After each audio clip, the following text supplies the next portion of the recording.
नहमदुहु व नसल्ली अला रसूलिहिल करीम। एक सवाल हमारे पास है कि ये जो हदीस बयान की जाती है अल्लाह का लहमी जिस्म का जिस्मी यानी तेरा खून मेरा खून है, तेरा जिस्म मेरा जिस्म है, क्या ये हदीस दुरुस्त है? नहीं, ये हदीस मौजू है, मनगढ़ंत है।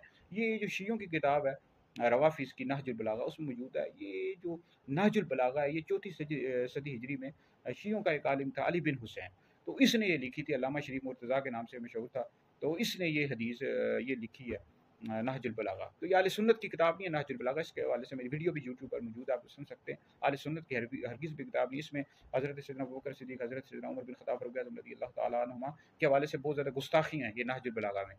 तो आले सुन्नत की हरगिज़ भी ये किताब नहीं है, रवाफ़िज़ शियों की किताब है। तो उसमें ये रिवायत मौजूद है, लाहमु का लहमी जिस्म का जिस्मी, यानी तेरा खून मेरा खून है, तेरा जिस्म मेरा जिस्म है। ये मौजू झूठी मनगढ़ंत हदीस है, इसको नहीं बयान कर सकते। बाज़ हमारे जो खुतबा हैं अहले सुन्नत को भी बयान करते हैं, उनको पता ही नहीं होता।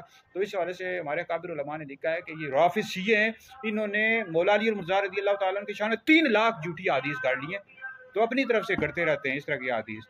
तो ये झूठी मनगढ़ंत हदीस है, ठीक है जी। अहले सुन्नत का ये अकीदा है कि अंबिया अलैहिस्सलाम के पास सबसे अफज़ल अबू बकर हैं, फिर उमर हैं, फिर उस्मान, फिर अली हैं।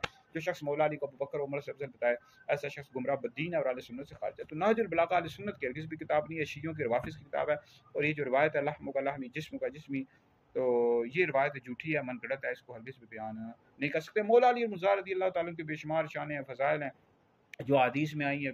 आप कितनी जो है ना, जितनी आपकी शान में हदीस आई है इतनी किसी भी सहाबी रसूल की शान में नहीं आई। तो मुस्नद हदीस बयान किया करें। आपके पास कोई हदीस पहुंचे तो आप तहकीक कर लें, किसी आलिम दीन से पूछ लें कि हदीस दुरुस्त है या नहीं है, फिर उसको आगे बयान करें।